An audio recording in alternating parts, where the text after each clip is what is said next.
Bonjour amis rêveurs et bienvenue sur la chaîne Terre Onirique. Nous continuons notre petit tour du monde des légendes et cette semaine c'est en Russie que nous allons poser nos valises. Je vous propose de découvrir aujourd'hui un ménestrel qui jouait pour le dieu des mers. Juste avant de commencer, je vous rappelle que le post pour la FAQ des 1000 abonnés est toujours disponible dans l'onglet Communauté. Il n'est pas encore trop tard pour me poser vos questions. Et si vous êtes prêts, on y va tout de suite après le générique.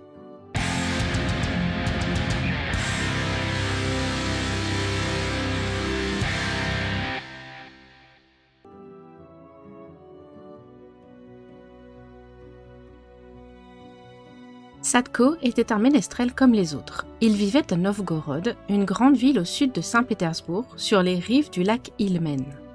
Il jouait d'un petit instrument à cordes qui s'appelle un luth, je vous en mets un à l'écran. Sadko jouait principalement pour les riches marchands et il fréquentait les grands banquets où il était engagé pour un peu ambiancer tout le monde. Malheureusement, les temps devinrent difficiles, les gens avaient du mal à joindre les deux bouts et ils n'avaient pas vraiment le cœur à la fête.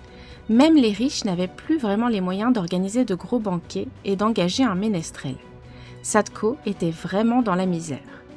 Un jour, alors qu'il se promenait sur les rives du lac Ilmen, il s'assit sur une grosse pierre et il se mit à jouer de la musique. Il jouait tellement bien que rapidement les eaux devant lui se mirent à écumer et la tête du dieu de l'onde sortit des profondeurs pour l'écouter jouer. Il aimait tant la musique de Sadko qu'il lui proposa de venir avec lui dans son royaume aquatique pour en jouer devant ses convives. Il lui promit en échange une belle récompense. Je pense que vous commencez à comprendre que quand un dieu demande, le mortel n'a pas vraiment le choix.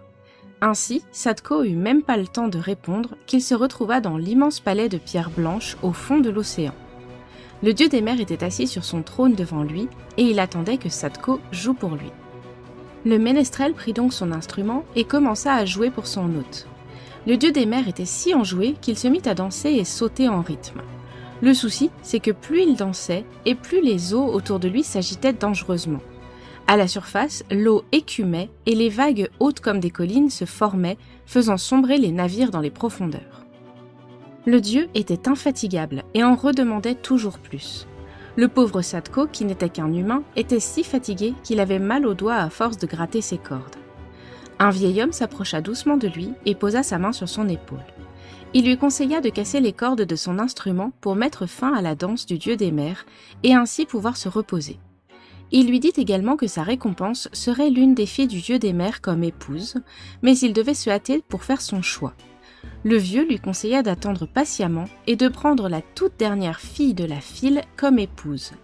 Il lui dit ensuite qu'en aucun cas Sadko ne devrait la toucher, sous peine de rester prisonnier sous les mers pour l'éternité. Sadko suivit alors le conseil du vieux et cassa une à une les cordes de son instrument. Bien que très déçu, le dieu des mers arrêta de danser et dit au ménestrel qu'il pouvait avoir sa récompense. Il fit entrer ses filles qui défilèrent lentement devant le jeune homme. Elles étaient toutes plus belles les unes que les autres. Sadko remarqua alors la dernière arrivée qui était de loin la plus belle de toutes et la plus belle femme qu'il n'ait jamais vue également.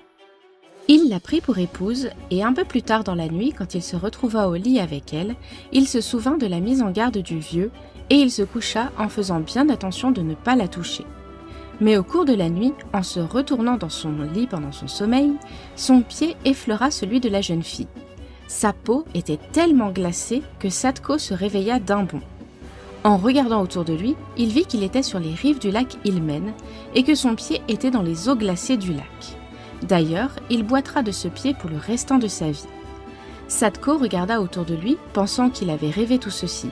Mais il vit sur le sol son instrument aux cordes cassées et un sac contenant suffisamment d'or pour faire de lui un homme très riche jusqu'à la fin de ses jours. La légende raconte que lorsqu'une tempête fait rage, que les eaux sont agitées, que les vagues sont immenses, c'est simplement Sadko le ménestrel jouant pour le dieu des mers qui danse une gigue endiablée au fond de l'océan. Voilà pour la petite légende du jour. J'espère qu'elle vous aura plu et si c'est le cas, vous pouvez me laisser un petit pouce en l'air pour m'encourager et un commentaire. N'oubliez pas de vous abonner également si ce n'est pas déjà fait, c'est gratuit et ça m'aide vraiment beaucoup. On est bientôt 1000 sur la chaîne et je trouve ça vraiment génial. Merci pour tout. Je suis aussi très régulièrement sur Twitch si vous voulez suivre mes bêtises en live. Et en attendant, je vous dis à la semaine prochaine pour un nouveau voyage sur les terres oniriques.